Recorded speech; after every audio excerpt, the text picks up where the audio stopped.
I am so thrilled to introduce you today to Nina Manolson. Nina is a body peace coach. She helps people end war with their food and body and finally feel truly at home within their self, within their own body, just as it is.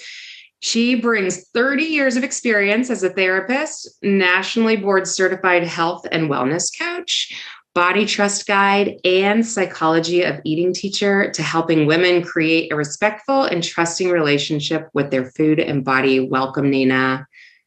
Thank you, Lindsay. I am delighted to be here with you. Well, we're not going to be able to stop talking today because we have so much in common. I know. It's good. Oh, and you bring in this therapy piece and this calming piece to things that I just hope and wish and pray for the women in our community to hear today. So let's just start with your background, because you do have this therapy background that has brought you into this body peace coaching land. So kind of walk us through that. Yeah. So actually, even before I became a therapist, I was a body worker. So I literally had my hands on women every day. And with that experience, I was like, wow, there are a lot of emotions in here and a lot of memories in here and a lot of beliefs in here. And our body is full of much more than muscles and blood and tendons and all of that. We are way more than biology. There's a huge emotional, somatic experience that's happening inside of us, right? So that brought me to becoming a therapist, because I went to my supervisor and I said, I feel like I'm doing therapy with people. And she said, you are. So then I went back, became a therapist, and was like, okay, this is now going to solve not only other people's problems, but my problems, especially my problems with my relationship with food and body, because I've been struggling my whole life. But sort of like everything else, it was only one piece of the puzzle. And still, I had a lot of unwanted eating. So then I went back to school for nutrition.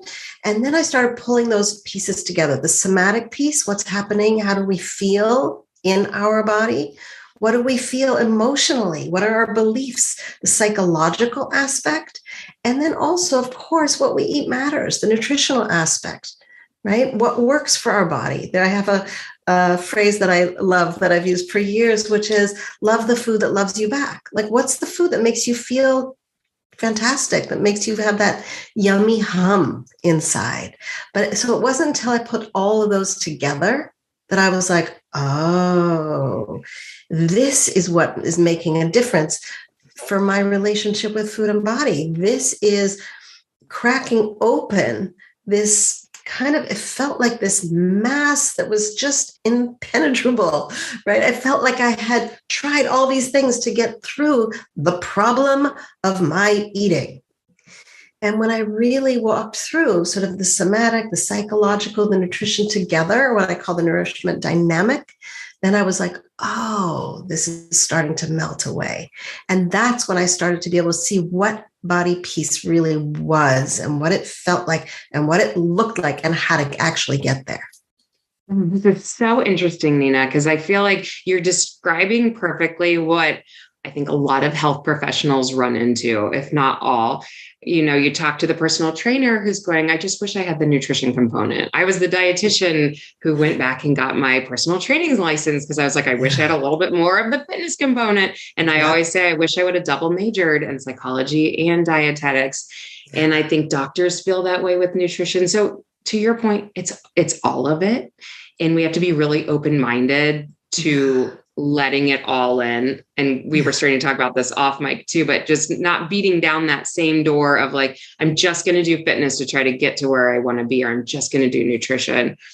We beat down this one door, and it just brings to mind for me that that's really what the food struggles are. The body struggles, they are a doorway.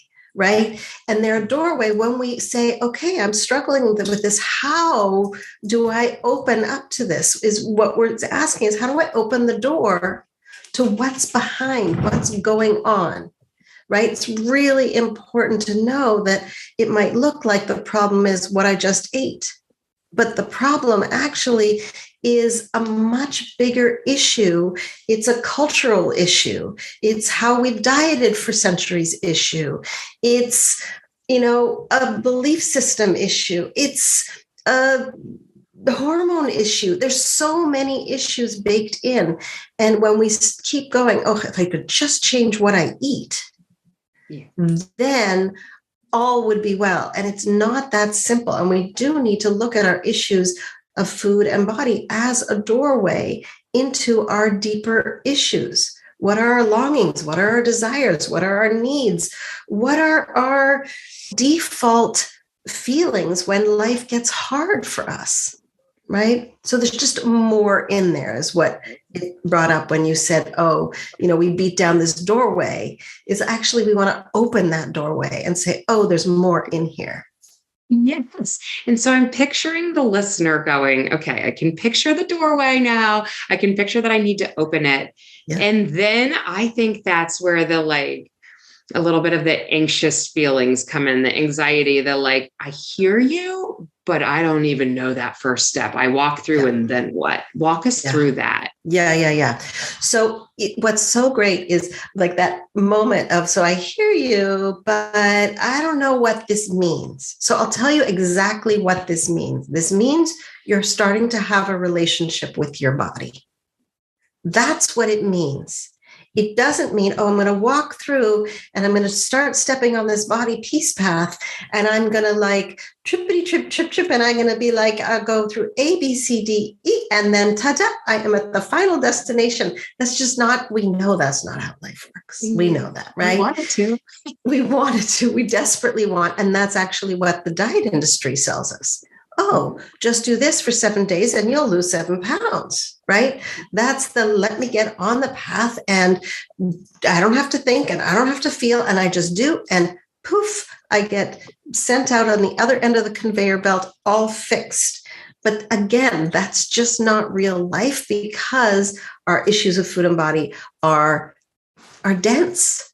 So when we step through that door, what we're stepping into is an authentic, real, sometimes challenging, sometimes wonderful relationship with our own body.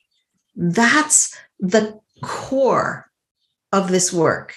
Just like when I'm on an airplane and people say, so what do you do? I can say body peace coach and people look like, what is that? Right? So what I often say is, I'm like a couples counselor, but instead of a woman coming to me with their partner, they're coming to me with their body. So we're working on the relationship between them and their body. And that's exactly what this path is. How do you create a relationship that feels like an allyship, like we're buddies, we're friends, I'm on your side. What do you need? How can I support you? I'm listening. I'm tuning in. I'm caring for you. Wow.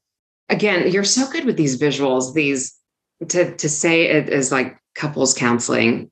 I think that person can go, I need that.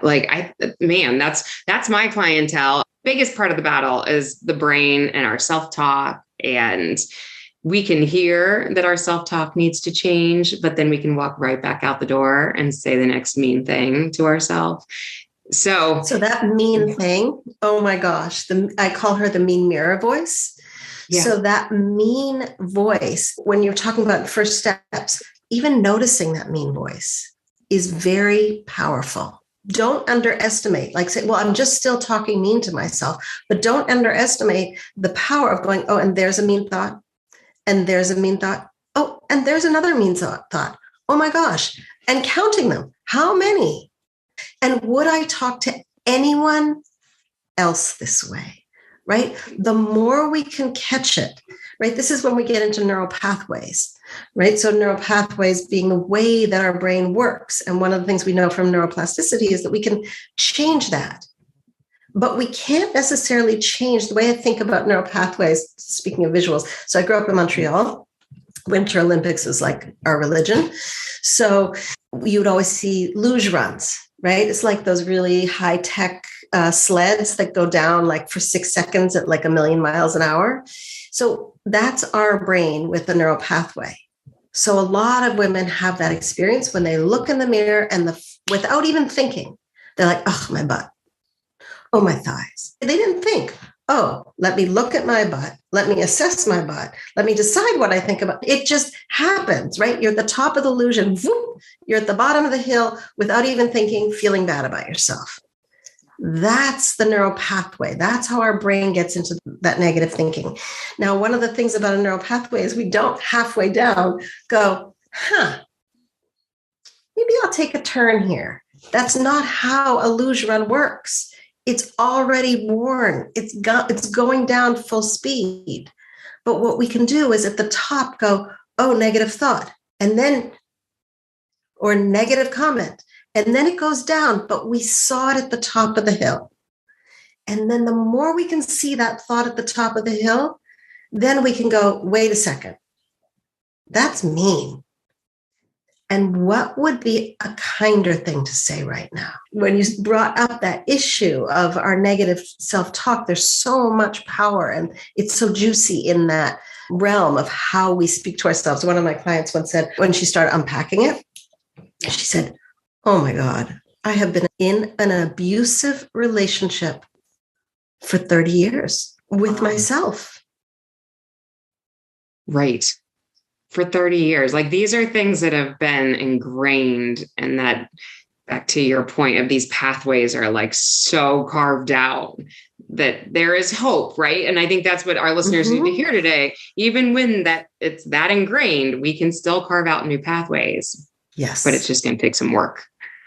Yes. And it doesn't have to feel like, oh my gosh, this is the hardest work. Like it just doesn't. It can feel like this is challenging, but it doesn't have to feel like gruesome, like trying to drag yourself to the gym when you don't like a gym, right?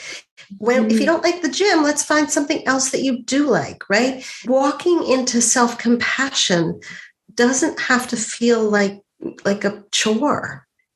Being kind to ourselves shouldn't have to feel like work, right? It takes practice for sure, but it doesn't have to feel like onerous. Thank you so much for saying that.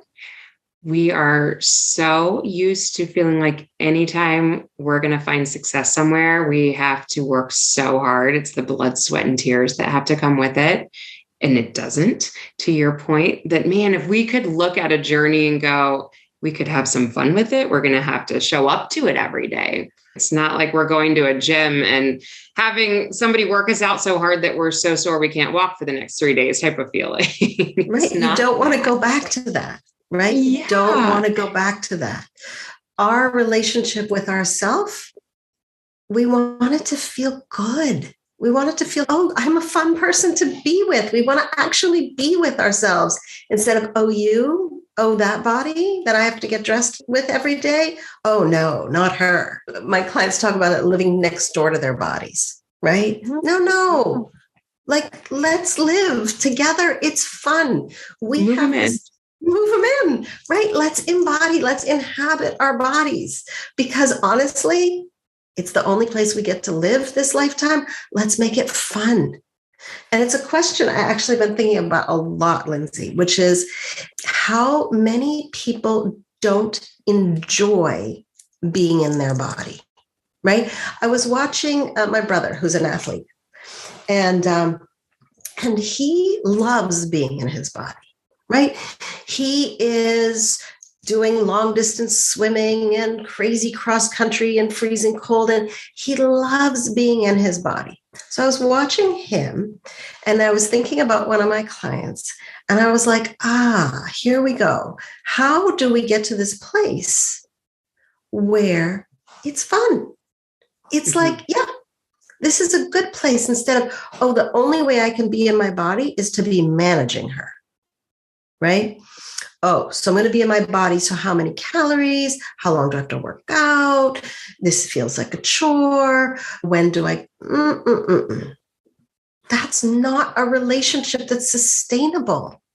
It's no fun. What did you come to with this conclusion? I'm kind of dying to know, like, I love the research that was happening there. Yeah. Often I ask myself a question that comes up like I'm seeing a lot, and then I let it sit there, because I was also, just to add to the process of how I'm thinking about this, I started this new fitness thing where I have this it's called a flow rope, and I'm really bad at it. I pun intended, I roped my son into doing it with me. So we go outside, swing this rope around, and I'm strangling myself half the time, whipping my legs. And I'm like, wow. And then I'm like, wait, how do I relax and enjoy the process of being not very good at this? Right. And he said something, my son does martial arts. He said, oh, Mom, we're white belts at this. We're just beginners. So you do it over and over and over.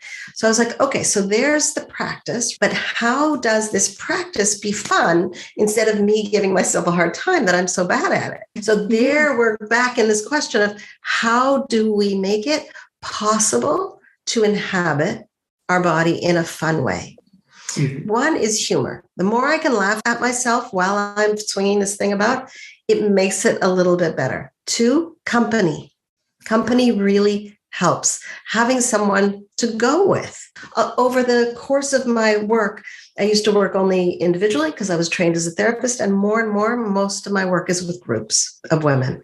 Having company helps. It reduces the shame. So when I'm out at a public park swinging my little flow rope around, I'm not super embarrassed because I got my son doing it with me. There's company. And there's company. Shame can't exist, right? Brene Brown always says this. Shame can't exist in darkness. The shame can't exist there when I'm out in public and laughing and with someone else. So on one hand, how do we inhabit our body? We make it fun. We make it light. We bring company into it. But on the other hand, we also do some healing. Where was the part of me that thought that I had to be good at all physical activity? I was brought back to gym class where we had those ridiculous ropes that I could not get myself up, from the floor from. Oh, yeah. And I had friends who were like hiking themselves up, and I was like, not happening. So there's a place in there to heal some of the old wounds about what it is to be in a body. Some of our old wounds are gym classes. Some of them are dance classes. Some of them are sexual predatory behavior, right? Big trauma, little traumas, walking down the street, being harassed because you were in a woman's body. Mm-hmm. There's a lot of reasons why being in a body, a woman's body, became not fun for us. Yeah. And so we want it to re-inhabit, we want to reclaim, we want to make our body our own so that we can then step into this relationship of caring, of nurturing, of peace. Such a good answer, which makes me want to ask you this, because, all right, when a client of mine would come in and feel like their initial goal is weight loss, but then with years of work together, I, as a provider, can see all this mental change going on, to your point of maybe being able at the top of that isolation, they're finally stopping and seeing where their self-talk is coming. They're changing, they're shifting. There's all these things that are happening that are positive, but the weight might still only be fluctuating or down a few pounds. What is some of your talk with your clients around all the success that they may be having from a mental shift standpoint, but not a physical big change, not a Biggest Loser change that we get all the accolades for. The Biggest Loser change, right? Mm-hmm. So one of the things we have to do in that, first of all, is unpack this myth of thinness, right? Mm-hmm. This idea that thinness is what's going to be the answer, right? And I'm not saying we don't ever want thinness. People want thinness. You can want richness. You can want, Hawaii. You can want whatever the heck you want, right? So I'm not saying you don't get to want thinness, but let's look at what that actually means, right? Because when I say, I want to lose weight, what else is going on under there? What am I really wanting, right? Am I wanting to be agile in my body? Am I wanting to be attractive? Am I wanting to fit into clothes that I have in my closet? Am I wanting just to feel more powerful when I walk into a room, right? And then, so if that's what I'm wanting, let's go for those things. Let's go for fitting into clothes that you feel fabulous in, right? Let's get clothes that fit your body. Let's get into how do you walk into a room and feel good about yourself and not be comparing yourself to every single woman, right? Because the reality is our body is going to change. You can say, I want to keep getting thinner. I want to keep getting thinner, right? And that's living in what I call the past body or a future body. We want to live in our current body because our current body is where we can actually care for ourselves. We care for ourselves today, not tomorrow, not yesterday. So when we go, oh, if I could just lose weight for that wedding, I just want to lose the 15 pounds for that wedding. What we're doing is actually creating a pattern now of deprivation, of restricting food in the hopes that that future body will feel better. But what we're creating actually is a system of a diet cycle.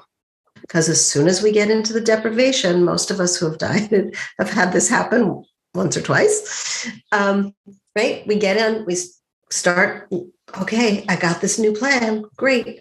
Now I'm losing weight. Fantastic. Oh gosh, I just want to eat a bagel. Just give me a bagel, but I'm on this diet. No. No, I just want to eat like a regular person. No. Oh, I can't stand it anymore. I'm busting free from this diet. I'm going to eat what I want to eat. Now, oh my gosh, I feel so guilty. I can't believe I broke the diet. I feel such shame. I did it again. See, I'm broken. What's the matter with me? And now we're back to, let me find a solution. Oh, look, here's another new diet that's around. And around we go. So we think in this current, let me lose weight, let me go on this new plan, we're going to shift the future body. And we are. We're just making sure that that future body will be continuing on diet cycles forevermore. Right. And I could listen to you all day. And I think it's so good for my community to hear you speak on all of this because we both speak the same language. And sometimes it's the day in which we hear the message, and sometimes it's the way in which the message is told. And I feel like you're doing such a beautiful job of just giving people new ways to approach this. I think that we can say we're ready to jump off the diet train, or we know that it needs to be small changes that ultimately equal to bigger successes. There's so much knowledge.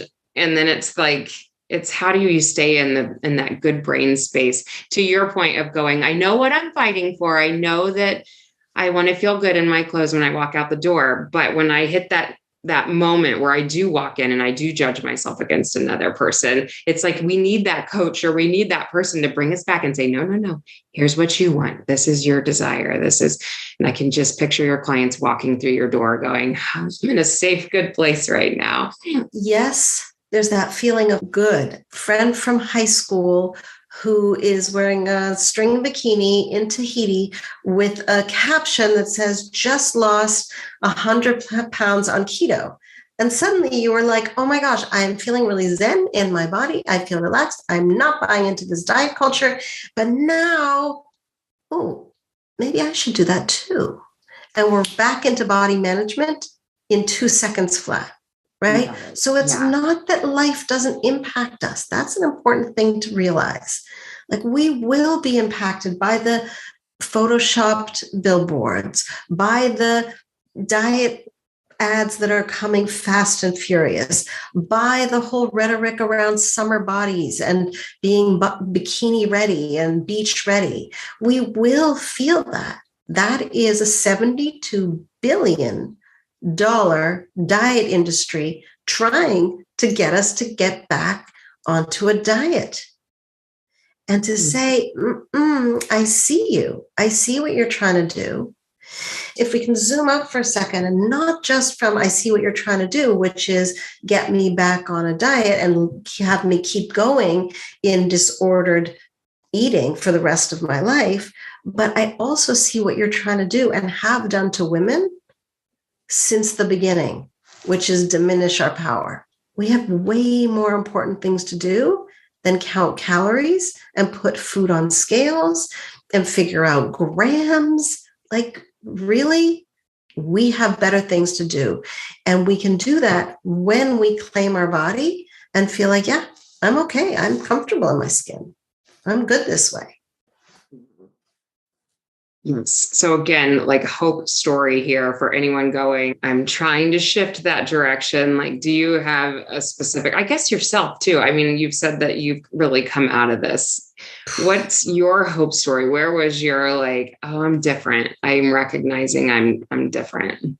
I watch it because it's not like I'm immune to the world at large. So we have a family wedding coming up, and I could watch in my head go, oh, uh-oh, wedding. And my mind was like, oh, like years of that, going, oh, should I diet for the wedding? What am I going to wear to the wedding? Who will be at the wedding? Will they judge me? Right? All of that stuff, right? How will the pictures turn out? And the way I know I've changed is all of those thoughts come up and I'm like, thanks for sharing. I'm going to have breakfast now. Yes. Oh, that's so good. It's like, okay, so you're an old neural pathway that made it that somehow my self-worth was the size of my body. Mm-hmm. Me showing up at that wedding, my worthiness is not my size. My worthiness is who I show up as. Mm-hmm. Right? And I know the women that you work with and the women that I work with, these are amazing women who have had full lives, who are giving, who are doing, right? We need to start zooming out and seeing our worth way beyond how much we weigh, which gets me into the other thing about scales. If you're still weighing yourself, stop. Get off the scale. It does not help. All you're doing every day is saying, am I allowed to feel good or should I feel bad about myself? I don't know how much research you've done on me, but I call myself a scale smashing dietitian because I got on a kick of like, enough, I'm seeing all these wonderfully, beautifully made women, let that scale define them, and taking sledgehammers to scales. And I feel like I've come off of it a little bit because sometimes I can see a place where it can come in or not, but I lean your direction so much more than where I can see it benefiting anyone. So again, we're very in line. Very aligned on that one. Yes. There's a poem, if you're interested. So one of the things that I do is I write body poems.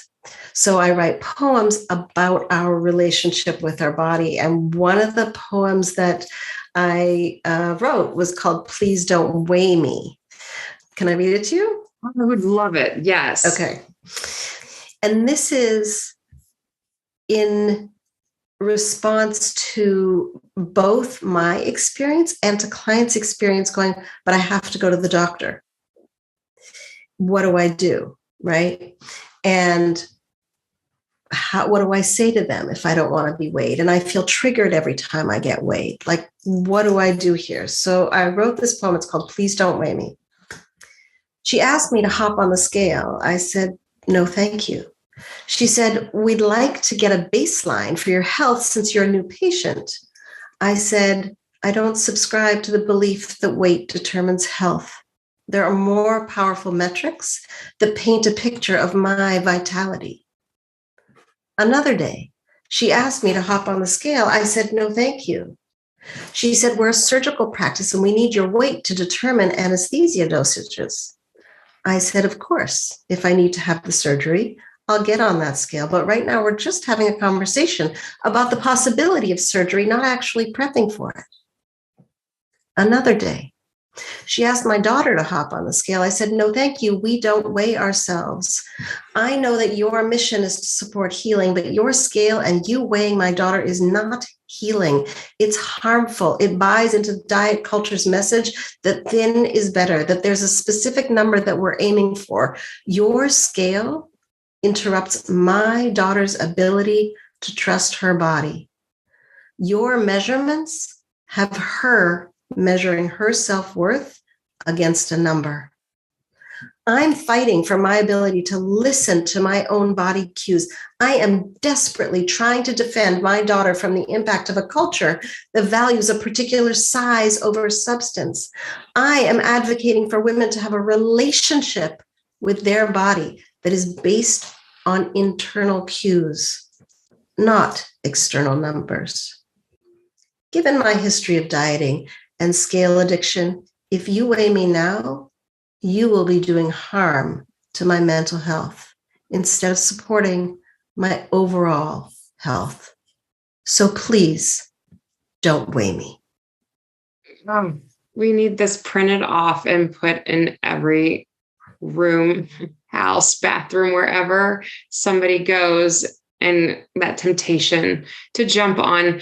It's so interesting because I've been so passionate in this area myself, and you get this, I'm sure too. There's so much kickback from so many outside sources that to have you come in and talk about it again, like reinvigorates my passion behind it. And anytime I've let up a little bit to go, no, I'm not doing justice to my clients, my patients, if I'm caving on this area. So thank you for being so strong in this area, because it's somebody I know I can lean into and pull those words. I have daughters. That hits home in so many different areas for me.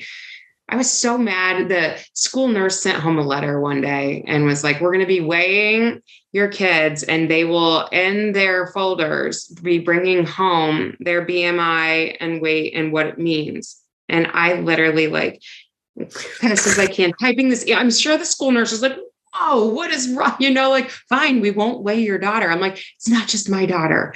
You are about to send all of these kids home with this piece of paper. They're going to have recess time with it. They're going to have school bus time with it. They're going to have so much time to process what they think they're reading about themselves way before a parent can intervene, a true provider can intervene. And even those people might not be speaking over them how they need to be speaking over them. I was just like, I'm not okay with this. It's really not okay. And what you're saying is it's not just a interruption of diet culture. We're interrupting mental health intrusion, interruption, harm, right? Mm-hmm. When that number comes into somebody who has any idea of diet culture, it is impacting their mental health.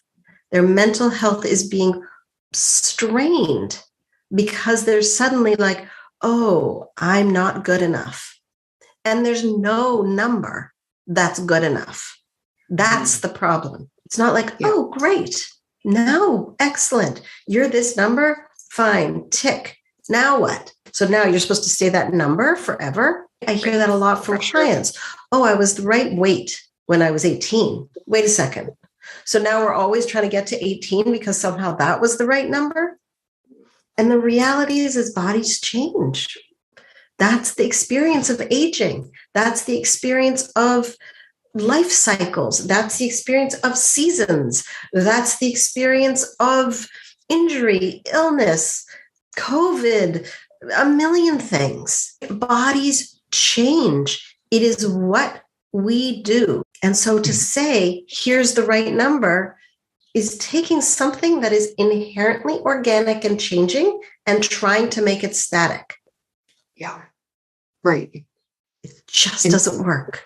It doesn't work. And I feel like your poem, as well as everything that you were just talking about, hones in on the fact that it undoes the work. If somebody's been doing the work to get to those better mental places, that scale and that hot minute can undo weeks worth, years worth of work. And that's what I witnessed in my hospital scenario, is that, I could have been working with a patient for a month and we're finally getting to some good, kind words, better emotional place. And they come back to me and they're all of a sudden super upset. And sometimes it's because they had seen the doctor, gotten weighed, and the doctor had a different message than I had. Yes. The doctor had a don't eat, message. And I'm like, oh, we're all in the same facility and we're undoing each other's work. The undoing is what the scale. So thank you for. Absolutely. Yeah. Absolutely. Yeah. And I can see that often, right? I'll see it too. I'll have a client who's doing really well, listening to her body cues, able to unpack hunger, satiety, fullness, able to respond to those body cues, able to speak kindly, able to feel at home getting dressed in the morning. Then she goes to the doctor and the doctor weighs her, gives her a hard time and says, you need to lose weight. And then she's like, well, should I start doing something? Like maybe I should start a diet. I'm like, well, wait a second here. Right. Again, to me, that doctor's prescription of just lose weight is a very lazy default. There's something going on we need to address. There's some metrics that I'm concerned about. Let's deal with that. Right? I'm not dismissing that we want to feel well and vital. Absolutely, we do. But then let's look at those metrics that we want to go for. If we want to go for stable blood sugar, let's go for stable blood sugar. We want to go low blood pressure, let's work on that. Yeah. But weight loss is not the catch-all for all of those things. And the reality is, and I know you know this, right? 95% of people who go on diets gain their weight back, if not more, in 2 to 5 years. So if a doctor is saying lose weight, what are you saying? Go on a diet that doesn't work so that then we can have more of these conversations for the next 30 years? Mm-hmm. No, there is another way.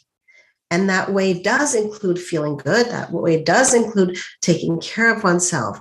But that way does not include buying into this idea that restriction is the way, or managing one's body, feeling really like in this angry relationship with self all the time. It's not sustainable. I've had actually more than one client come to me in their 60s, 70s, 80s and say, I just don't want to die hating my body. We should not be hating our body. I think that has caught me off guard a couple of times as well when I'm working with a 70-year-old who's still struggling with some eating disorder tendencies. Because I think when we're younger, when we're in our 20s or 30s, we feel like age will cure, age will bring the wisdom needed. No, like we have to work on this or it's real forever. And all I can think is how lucky that client is to, if they have that doctor's visit that starts to undo something, and then they have their next visit with you. Because then there's this stopping point. Like, yes, we backslid a little bit, but there you were. And then we just shift that momentum back the other direction. And all I can think are the people who don't have a you, who don't have a community, who now they're just in their own head through that process. Yeah. So walk me through, I hate this. We're going to round up, but we're going to do more together. What's the best way to reach out and have a resource like you in their back pocket? Yeah. So the best, I would say, starting point is on my website, which is ninamanolson.com, or you can go to Body Peace with Nina, is a journal.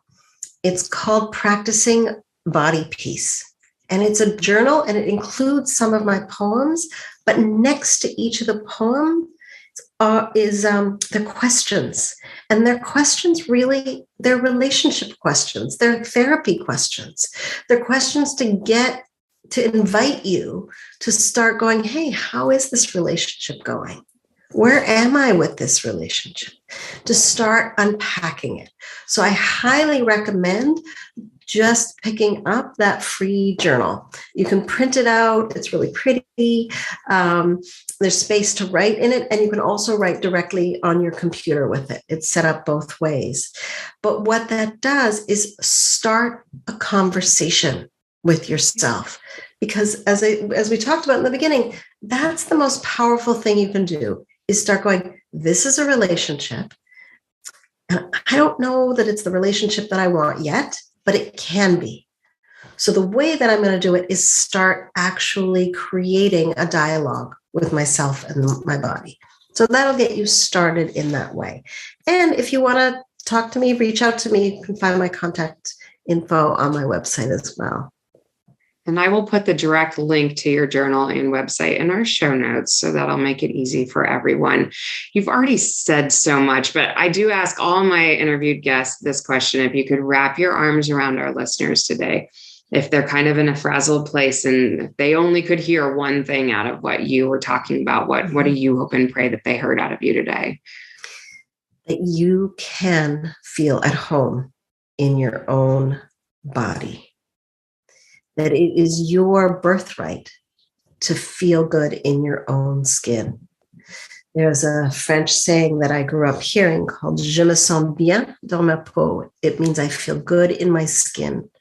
And that's what is possible. And that's what I want for everyone. Me too. Oh, Nina, you are wonderful. Thank you so much for joining us today. Such a delight to be with you, Lindsay. Such a delight. I promise to our listeners who will have seen your photo, as well as anybody on YouTube watching, is we're going to talk about your gray hair in the next episode, because it's gorgeous and people are going to be like, all right, what'd she do and how'd she get there? But they'll have to stay tuned. Fun.